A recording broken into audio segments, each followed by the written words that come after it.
Cowboys fans, it's a pleasure to be with you in this new year. Jerry Jones has done this before, and Cowboys fans know exactly how this movie usually ends.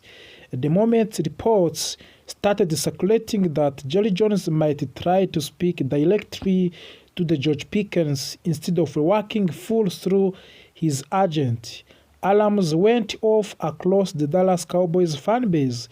This was not just another contract rumor. This is felt familiar, too familiar, because we have seen this exact strategy play out before, and last time it did not end well. Today, we are breaking down what is really happening inside the star, why Jerry Jones' hands-on negotiation style keeps creating problems, how this situation mirrors the Micah Parsons fallout, and how all of this connect to the Cowboys' growing salary cap crisis and the release of the Trayvon Diggs and the uncertain future of the roster. This is not just about George Pickens, it is about control patterns and whether the Dallas Cowboys have learned anything from their recent past. Jerry Jones and the pattern Cowboys fans cannot ignore. Jerry Jones has always believed that his personal relationship with players matter more than traditional negotiation structures. He sees himself not just as an owner but as a father figure, a mentor, and a final decision maker. That approach worked decades ago. It does not work at the same way in today in National Football League. When agents are bypassed, trust erodes. When trust erodes, negotiation become personal. And when things become personal, business decision turns emotional. That's exactly what is happening with the Micah Parsons. Jerry Jones restricted full engaging with Parsons agents. Communications broke down, the relationship soured, and eventually Dallas made one of the most controversial moves in recent franchise history by trading away generation defensive talent. Now George Pickens is standing at the center of the similar storm. George Pickens and the dedicated negotiation. Pickens is a player that Cowboys want to keep. There is no debate about that internally. He brings physicality, edge, and explosive ability to the wider receiver room. But he is also represented by David Murugeta, one of the most powerful and respected agents in NFL. That, of course, matters. When Jerry Jones says publicly that he will probably speak to both player and agent, but that he certainly intends to speaking with George, it sends a message, and that message is not reassuring. Agents exist for a reason. They protect the players from emotional pressure and ensure negotiation remains professional. When an owner publicly suggests direct communication with a player, it can be interpreted as an attempt to weaken the agent's position. This is where history starts repeating itself. Why this feels like Micah Parsons all over again? With Micah Parsons, the Cowboys believed they could manage the situation internally. Jerry Jones believed his relationship with the player would override the agent involvement. Instead, it created resentment. Parsons felt disrespected, his representation felt ignored, and Cowboys lost leverage the moment the situation became public. Now, Cowboys fans are asking a painful question. Is Jerry Jones doing it again? Because of if this negotiation with Pickens collapses, Dallas will not just lose a talent receiver, they will reinforce a league-wide reputation that negotiating with the Cowboys is unnecessarily complicated. The salary cap crisis makes everything worse. The timing of this could not be worse. Dallas Cowboys are projected to be anywhere from $35 million to $47 million over 2026 salary cap. That is not a small problem, that is a roster-shaping crisis. The team will be forced to restructure major contracts. Dak Prescott, CeeDee Lamb, Tyler Smith, every move will have consequences down to the line. This is why release of Trevon Diggs happened. Trevon Diggs and end of the soap era. When Cowboys parted away with the Trevon Diggs, it closed a long and frustrating chapter. Once a Pro Bowl cornerback, Diggs became ongoing question mark due to the injury and inconsistency. By releasing him, Dallas created approximately $12.5 million in cap saving for the 2026. They need that money desperately. Diggs will pass through waivers and likely become free agent. At 27 years old, he will get opportunities elsewhere, but his value is no longer what it once was. Potentially landing spots mentioned around the league, including New England, Los Angeles, Pittsburgh, and New York, but his departure speaks at larger truth. The Cowboys are trimming whether they can. Dallas is facing a future where every contract decision must be precise. Mistakes cannot be afforded. This makes George Pickens' situation even more dangerous. If negotiations fail, Dallas does not have the financial flexibility to easily replace him. And if Jerry Jones creates friction when none needs to exist, the cost could be far greater than one player. There are 4 players Dallas would ideally like to retain in free agents. We have kicker Brandon Aubrey, wide receiver George Pickens, running back Javonte Williams, edge rusher Jadeveon Clowney. That is not a cheap list. Every negotiation must be smooth, respected, and efficient. And ego-driven approach increases the risk of losing valuable contribution. Beyond the headlines names, Dallas also faces decision on depth players like Kenneth Murray, Donovan Wilson, Peyton Turner, Brock Hoffman, and T.G. Bass. These players may not dominate headlines, but they matter when injuries pile up during the season. Losing too many of them creates roster instability. Then there is A.J. Smith, the son of the Cowboys legend Emmitt Smith, has declared for the 2026 draft.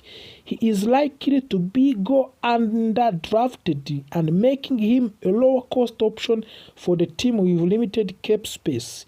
At 5 feet 11 inches and 211 pounds, Smith showed flashes at Texas and scoring 4 touchdowns on limited carries. The idea of the Smith wearing the Cowboys' jersey again is appealing. The cost would be minimal and the need at running back is real. This is the kind of cost of move Dallas may be forced to rely on more often. Dak Prescott quietly strong season. Lost in chaos is the fact that Prescott is having one of the best seasons of his career. Over 4,400 passing yards,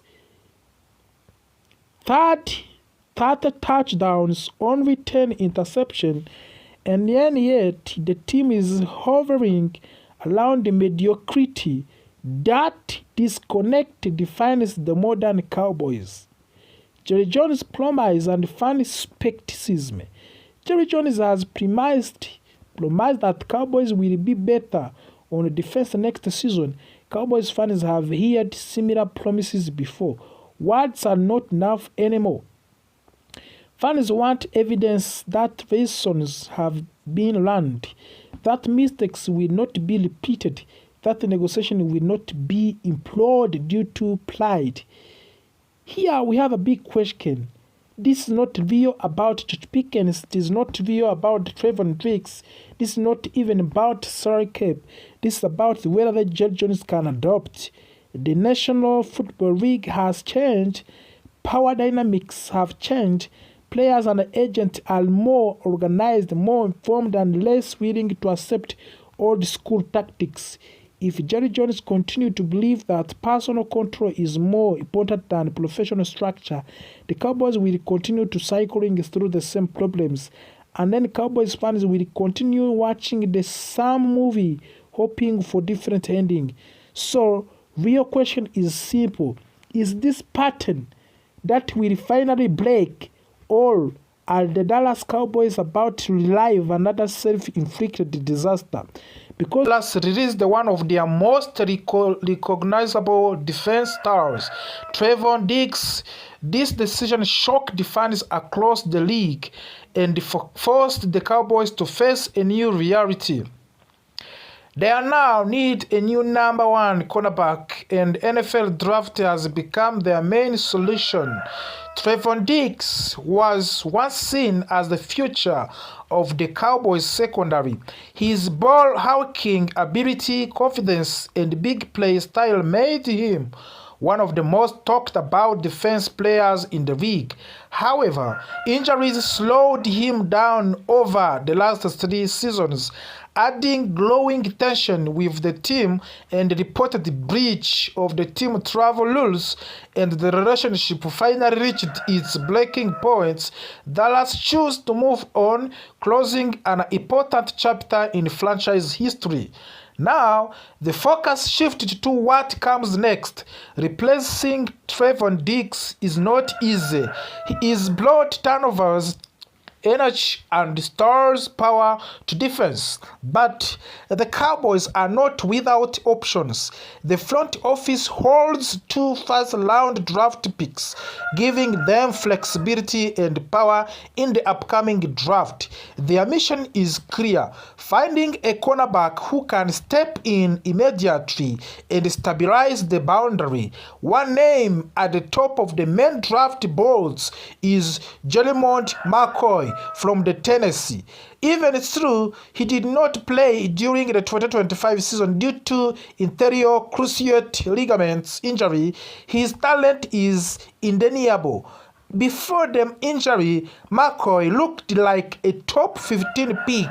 He has excellent footwork, strong athletic and ability, and he can play both place coverage and off-man coverage. If medical evaluations are positive, McCoy could become the Cowboys' top targets in round 1.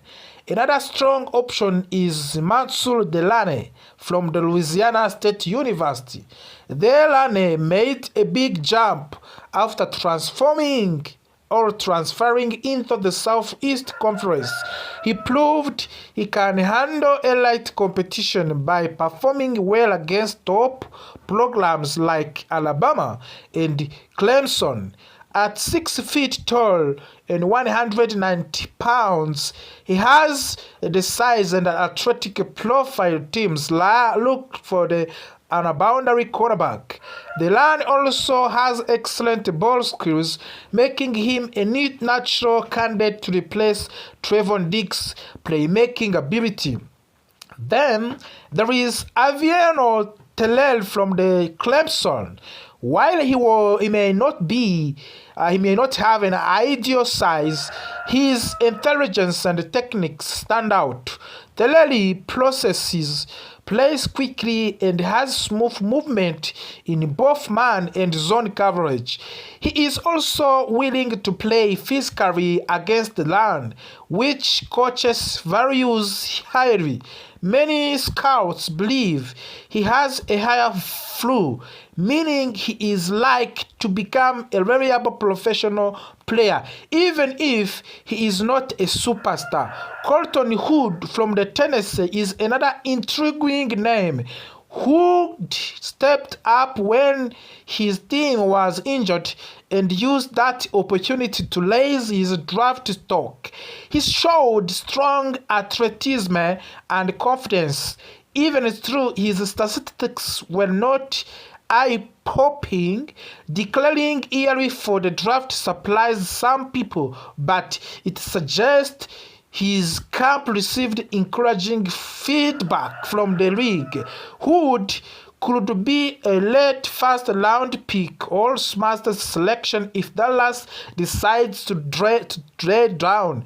Brandon Cisse from the South Carolina rounds out of the list a potential replacement. Cisse brings quick acceleration and strong instincts. He closes space fast and is aggressive attacking the football. While his tackling can be inconsistent, his ability to play man coverage gives him value at the next level. Some teams may even see him as the future slot cornerback, adding versatility to his profile. For the Cowboys, this draft is not just about replacing a player, it is about resetting the identity of the defense. The release of Trevon Diggs sends a message that performances, ability, and discipline matter.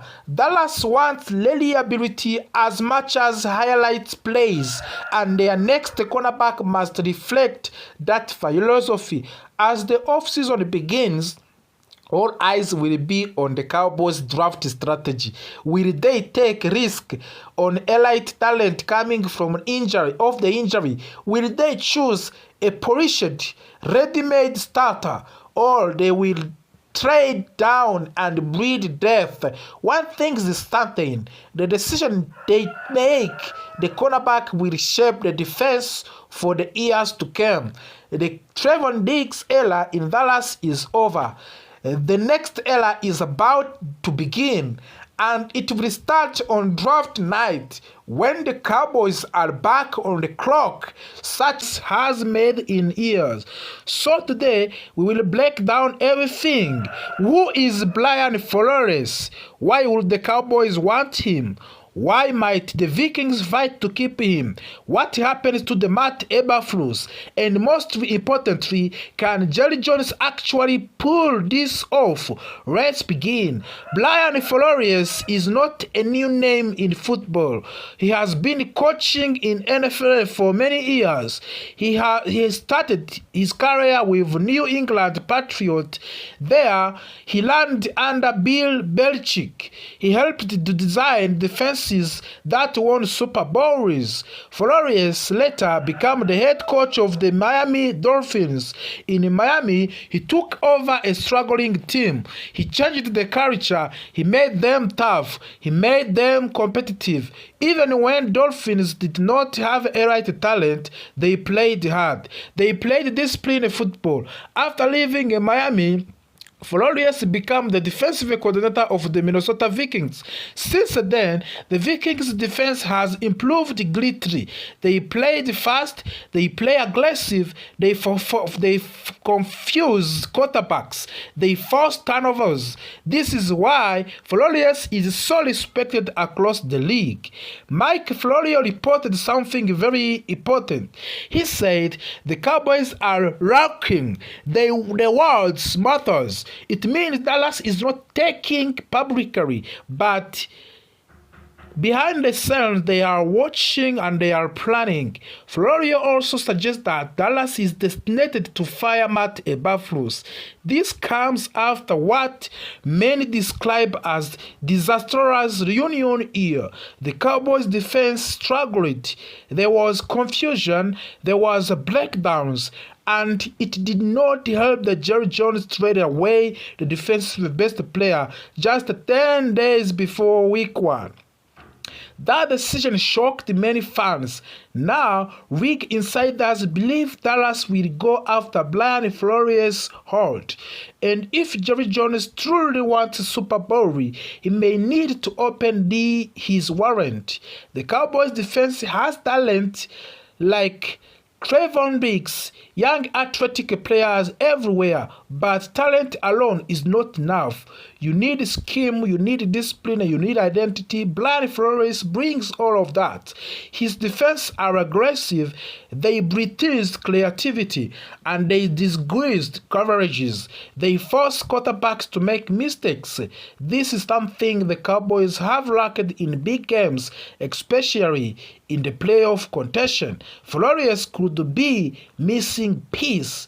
What does this mean for Matt Eberflus, the defensive coordinator of the Dallas Cowboys? Matt Eberflus returned to the Dallas with expectations. These expectations were not met. The defense looked unprepared at the times. Adjustments were slow. Communication broke down. In NFL, results matter. And then when results are poor, changes happens. If Flores become available, Eberflus' time in Dallas may be over. That is the reality of the professional football. Minnesota does not want to lose Brian Flores. They know his value. Their defense is improved under him. Players respect him. Management respect him. The Vikings may offer more money. They may offer more control. And of course, they may promise long-term stability. This could turn into bidding war. Dallas versus Minnesota. And possibly other teams too. Jerry Jones often talks about winning another Super Bowl, but talks is not enough. A right coach costs money. Brian Flores will not be cheap. If Jerry Jones truly